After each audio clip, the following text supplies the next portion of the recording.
Hello, lovely people, and welcome to the fifth part of the building of the cardboard dollhouse.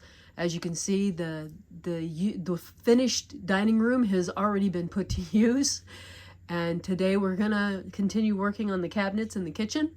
I do hope that when you're watching this, you don't find my techniques overwhelming to the point of being afraid to try it yourself. That anything that you think is like something you don't want to tackle, don't. I'm gonna do some details on the front of these cabinets that you can skip, and you can just do solid cabinets if that's what you want to do. So I just want to encourage you that if you take on building a cardboard structure, do what you want to do and just use what you see here as inspiration.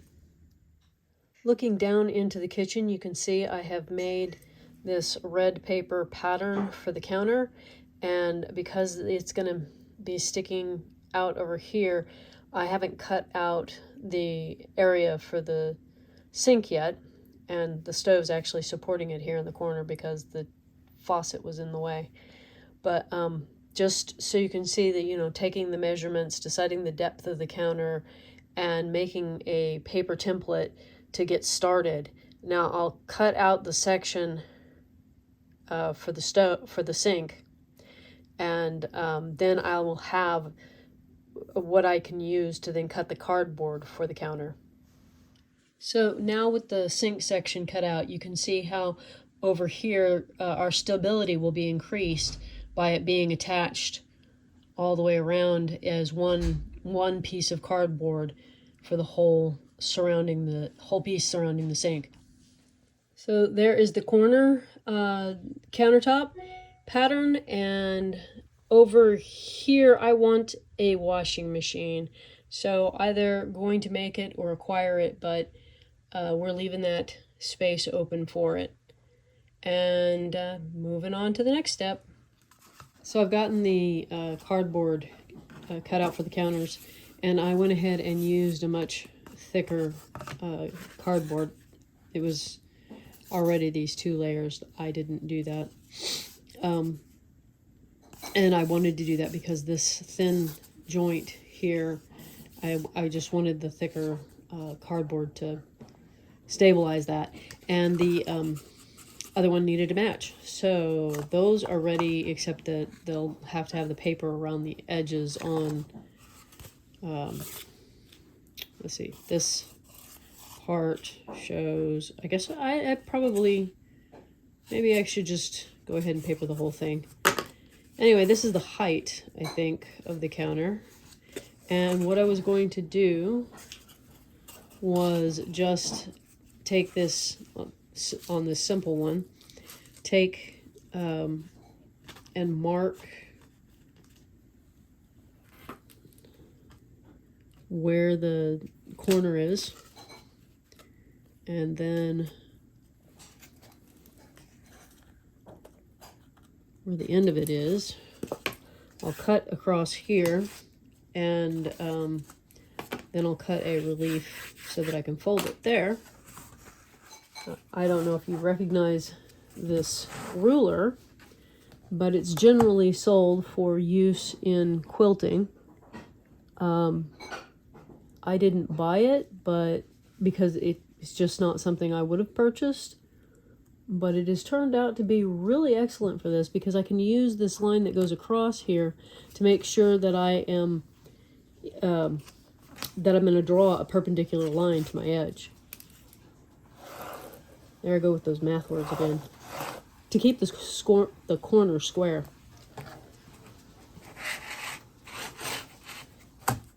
Nope, I'm not good at that.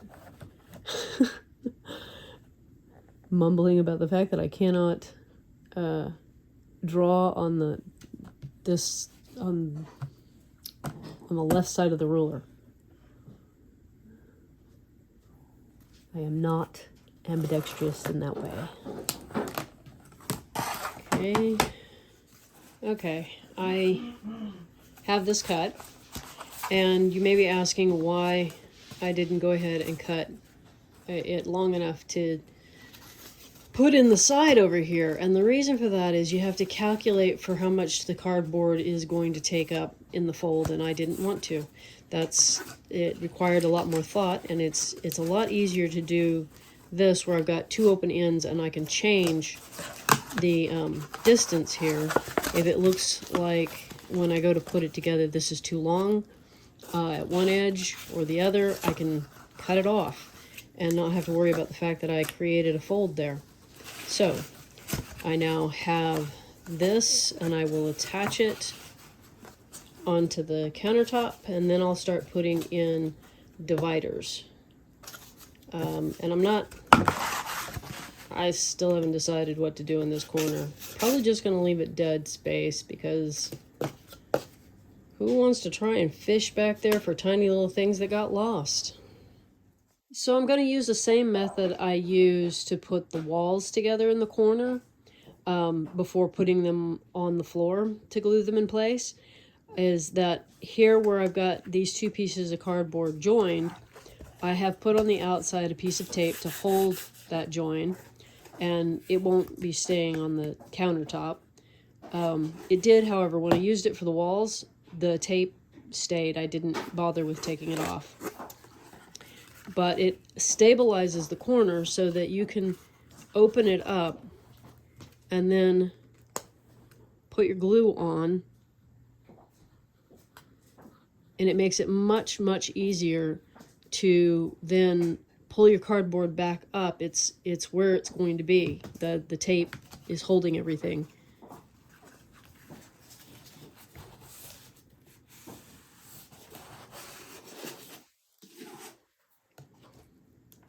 And you can see it just went right back up, and I can just let that set, and then after I'm done it'll make it a lot easier to do this side. And you can use that for any time that you are trying to join together two pieces of cardboard and get them square. And if you have anything, wow, I didn't know those stuck together, like these blocks, which are referred to as 1, 2, 3 blocks, and that's because of how the machinists use them. They also make it really easy to verify that you've got your pieces together square. Now, you're working with corrugated cardboard, and it is likely to get a nice curve going in it somewhere, no matter what you do.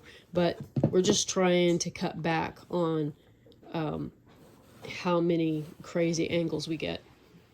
You can also use these blocks to be a weight to hold down your stuff, much like you could use a book. And they're not necessary, but they are a nice tool. They're, I think you can get them in places that sell miniature supplies. But if you can't, a Google search of a 1, 2, 3 block should get you there. I know I found these on Amazon, and I am pretty sure Micromark, which is a great supplier of miniature woods, metals, and and tools for doing just about any miniature work you want to do. I'll put a link to Micromark because really I'd rather support them. And it's not sponsored, so, but I just wanted to point out on this one that the taping, I was having a real hard time matching up which way this piece went, because it is so close to the same length from one side to the other, and I kept flipping it and putting it together wrong. And by using the tape method, I can get it taped in place and know I've got this oriented correctly, and then flop it open and do the gluing, and not have to worry about flipping it around or moving it while I'm putting the glue on. And I don't know how many times I've done that, where I think I've got it matched up, I grab my glue, I lay down the two pieces, and somehow I managed to flip one of them. And then we got a problem. Now I'm going to have to steal a block.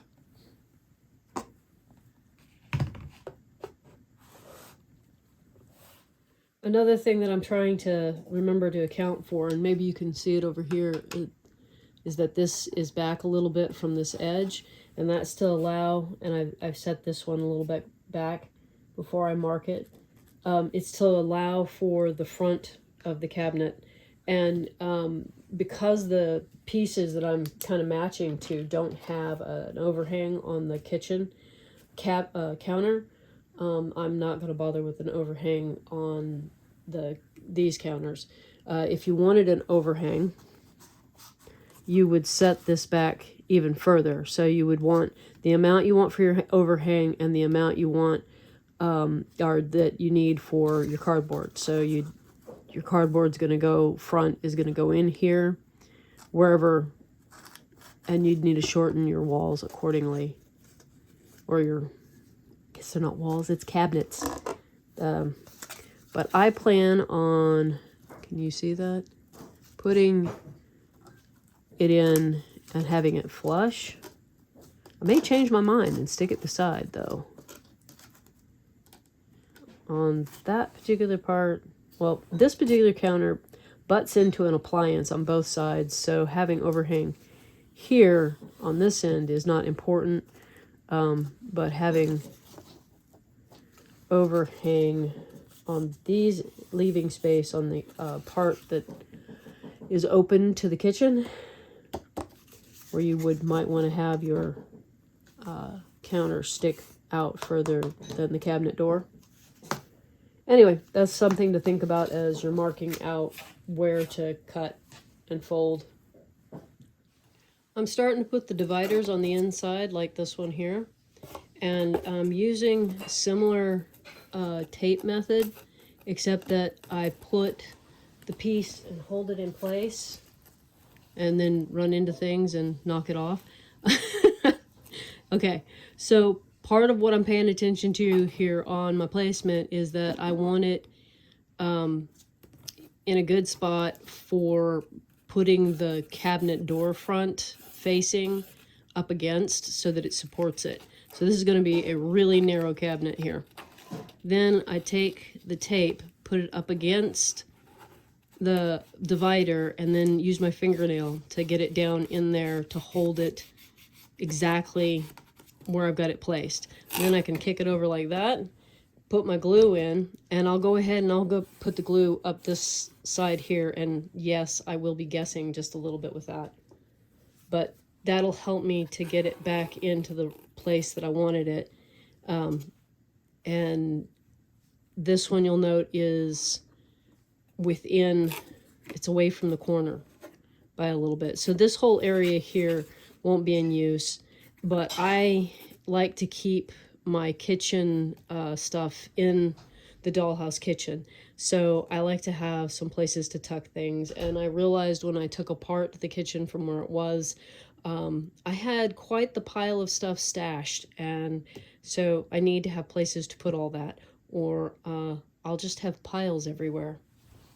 So it wasn't as hard as I thought to figure out a straight line, because I can see the cardboard ridges, and I just lined it up, the glue on that.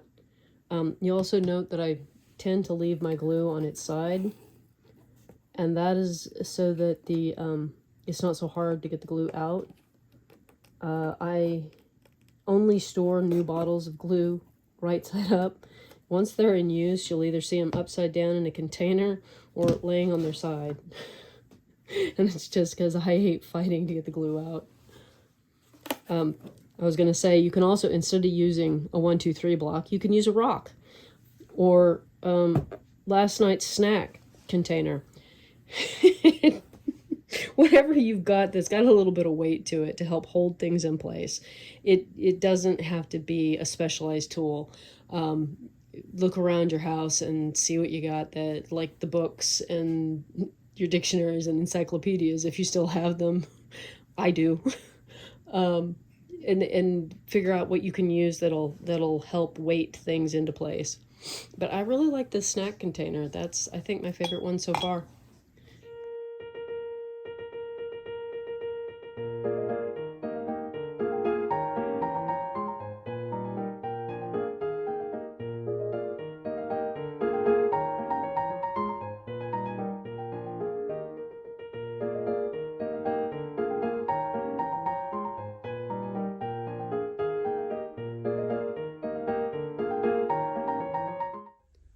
I was doing an initial fit for how the counter sections were going in here, and it was really tight around the sink, so I had to cut away over here, and I cut off too much towards the end. It's hard for me to think like I was cutting from the bottom, and I should have been cutting from the top of the counter with a ruler. And anyway, so I'm gonna straighten that out, I think, with paper clay to make sure that the counter paper that I put on has support there. This side only has the wonkiness of, well, the fact that the wall is not completely straight. And that just means the backsplashes will have to cover that. I mean, they will. The backsplashes will cover that. And this is what it looks like from the underside so far. So we've still got to put shelves in here, and then after the shelves are in, put on the fronts of the cabinet with doors. Still haven't decided how I'm going to do those hinges. So I'm ready to put in the shelves, and I have cut them to fit in here, and they are sitting in slightly so that I can cut these square, get them in here, and not have to worry about any unevenness between this side and this side, because there is likely to be some where it just sticks out a little bit further and will come out in the wash. But I will glue them in place as a bottom shelf, leaving some dead air space down here, but you don't have to. You could just glue it on the bottom, and then probably trying for halfway there. I decided to use the block here, as a spacer, so that I can have a support for this as it goes in till it gets set up. And I got glue everywhere.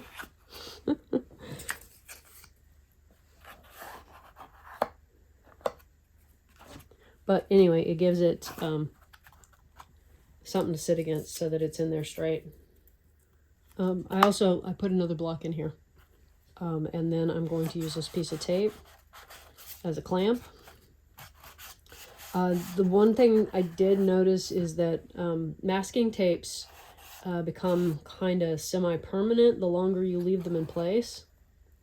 So don't leave the piece of tape where you don't want it. Like if you use it to clamp the pieces together like I was doing around the corners, as soon as that glue has set up, take the tape off, or you might find it peeling apart your cardboard. And if this isn't a big deal, then, or if you can just leave the tape, do so. But in cases like this where I don't want the tape there and I really would rather it didn't peel apart the cardboard, I'm going to take this off as soon as the glue is set up. Rather than using a ruler to get the measurements for the shelves, I put the piece of cardboard up here, slide one side in, mark the other side where it lines up there, and then make a cut. And then once that cut is done, which obviously I'd marked over here, then I put it in between the two pieces, kind of slide it in there and mark again for the length and cut that. Then I use that, once this is cut out, I use it to get the measurement for the next one. And it didn't come out exactly the same, but it's close. Then we'll slide them in there to double check before we get the glue out. Maybe we'll turn that one around.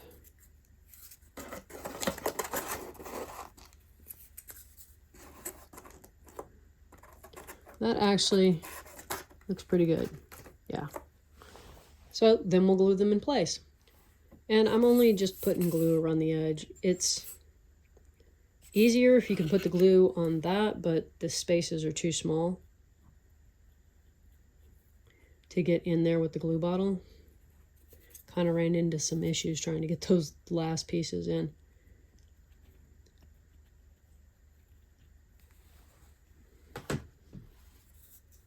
And I've got my 1, 2, 3 block in there. And I suppose, you know, like I said before, you can use probably a lot of different things specifically to get a space, like a block of wood. Hey, you got children's blocks still? Those will work. Stack up a couple of those. That'd be kind of fun. Wish I still had them. I'm ready to cut the pieces to put on the front, so I just took a piece of cardboard that is similar in size to what the front of this this cabinet is going to be. I have put it actually back here. It's just touching the other cabinet. I'm running into the stand here, the camera stand, so I can't turn it. But let's see. Maybe that'll work, so that you can see in there that I just butted it up against the edge of the other one. Now, once I've got it where I want it, trying not to squish anything, I am going to draw a line using the edge of the cabinet so that I have this line to let me know how big that piece needs to be. And hopefully how long it needs to be. Okay, once I've cut this out, I want to cut out the center. Then it goes on the front of the cabinet like so, and glues in place. But one of the things I noticed in that method I was giving you for cutting out the bottom is I have a nice big gap here. And since I am thinking these are going to get glued in place and there's a potential for little things to fall through there and get lost underneath, and then that would be sad, I did a lightweight cardboard that I could cut with just scissors and cut it to fit in here and cover that opening that I left. So you can make sure that your bottom shelf is big enough to go and butt up against the outside, you know, but you can also wait and use a lighter weight piece of cardboard to do the same thing. Either way, you get there and you can enclose it and we can glue this on. You'll notice that I haven't covered any of the edges of the cardboard. I've left the corrugation showing. That's because it'll be covered by paper, but I may have created a nightmare for myself here because these are going to be a little more awkward, as well as this edge inside of your shelf. So you might want to cover those before you start gluing on the face, or you might want to cover it before you put it together. Yeah, just a heads up that I have not been kind to future me, and now I have to deal. I stopped and I covered all of these midway shelves that will be visible. The bottom one gets covered by the surround, but the middle one doesn't, so now these have paper on them. So that wasn't too bad. I don't hate myself, my past self, that much. I don't hate my past self at all. I just find it funny. Now I get to do it to this one. You see my little paper clay patch right here? It fell off, and you just grab some glue and glue it back on. The paper clay is actually not dry yet, but you could still just glue it back on so that it dries in place and maintains the right shape. I did end up papering the inside edges before gluing them in place, and that is a lot easier than the one I did where it's already glued. Do a little visit there. It looks like SC is cooking. I wonder who's in the tavern. Well, would you look at that? Ronald's in there having himself, waiting on some food, it looks like. So this is where we've stopped for this week. We've got the front trim on all the cabinets, and I'm realizing that I didn't even think about putting drawers in, and probably should. So gonna think about that over the weekend, and tune in to see whether or not I go for the drawers and how I'm gonna tackle the hinges and hopefully I get to the paper, putting the paper over the cardboard to decorate, all in next week's video. So I hope you have a wonderful week and a delightful day. And I will see you on Wednesday at the next Craft and Chat. And if you have not watched the previous Craft and Chat, please do. We're doing a giveaway, and I would hate for you to be left out if it's something you want. Bye-bye. Here's a little postscript I forgot to mention, is that my chair rail is washi tape, and it was really easy to install because, you know, washi tape's just putting in tape. But I did have some peel up over on the other side where you can't see it right now because I've got it blocked off. And when it peeled up, I just glued it back down. I also used washi tape on the edge of the floor, and SC's got mushrooms on his washi tape. They actually have instruments, which is fun. They seem to be parading. And foxes with moons, and then my youngest brought me the star washi tape and said, "No, this is what you need up here." And boy, am I glad they did, because it was perfect.